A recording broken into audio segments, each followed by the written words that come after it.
Our workplaces are broken by design to maintain power, and it's time for change. Workplaces in the US are rigged, and the damage to employees is nothing short of an epidemic. When workers report bullying, false accusations, sabotage, and verbal abuse, for example, employers often look the other way to avoid legal trouble.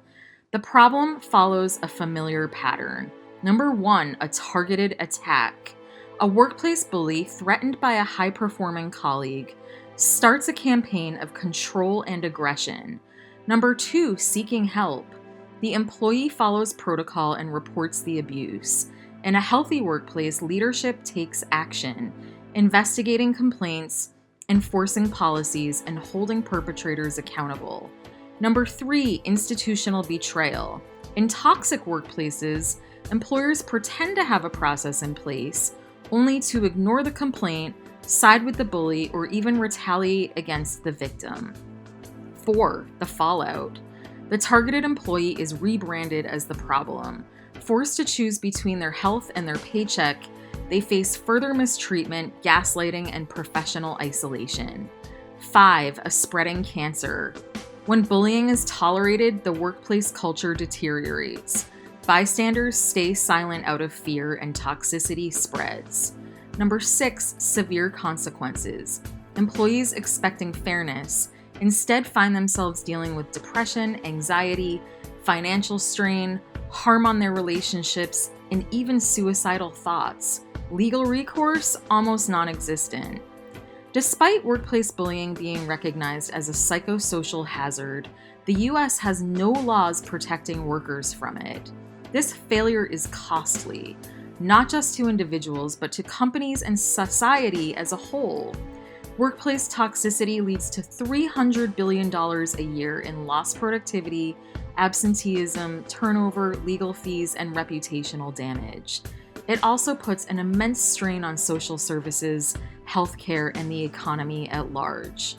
Toxic work cultures drive attrition more than inadequate pay by 10.4 times, according to a 2022 MIT Sloan study. Yet countries with workplace bullying laws report lower incidences of bullying, as low as 0.6% in Bulgaria and 9.5% in France. Meanwhile, the US, the only industrialized Western nation without anti-bullying laws, sees rising burnout and workplace abuse. Workplace bullying is deeply connected to larger systemic issues: sexism, racism, ageism, homophobia, and classism. Anti-discrimination laws exist but have become toothless, requiring proof of discriminatory intent rather than focusing on the harm done, as discriminatory behaviors have moved from overt to covert over the years. Courts often favor employers, allowing them to dismiss valid complaints, silence workers, and reinforce existing hierarchies. There's a real cost to workplace discrimination. Discrimination in the workplace hasn't improved much since 1966, when the EEOC began tracking race and gender disparities. White men still dominate leadership roles, while workers of color, especially women, remain underrepresented at every level. Women of color face a broken rung on the ladder for promotion to management. White men at the top subject them to constant microaggressions, and they are twice as likely to be mistaken for someone junior and 7 times more likely to be confused with another person of the same race. They respond by code switching, toning down their identities to fit in, yet still face burnout and exclusion from promotions. Employers reinforce the hierarchy. Instead of addressing these issues, employers double down on toxic tactics by ignoring complaints and failing to investigate mistreatment, by silencing workers through non-disclosure agreements and forced arbitration, by pushing employees out for speaking up, and by manipulating wages, schedules, and benefits to keep workers dependent. These strategies ensure that power stays concentrated at the top.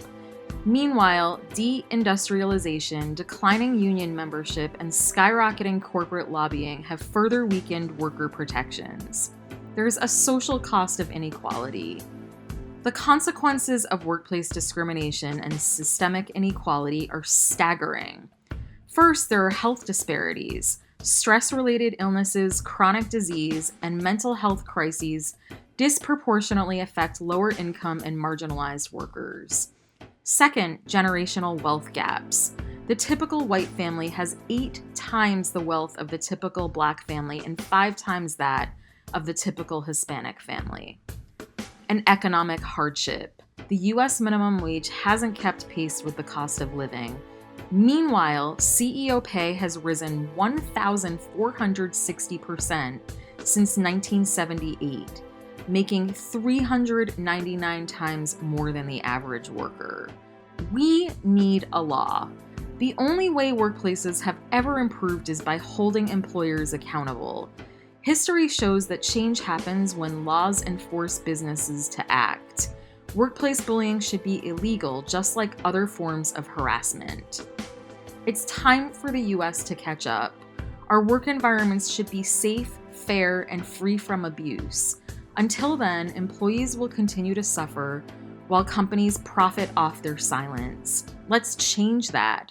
Let's pass the Workplace Psychological Safety Act in every state so targets of workplace abuse can have a legal claim and employers will fear liability from not addressing workplace abuse.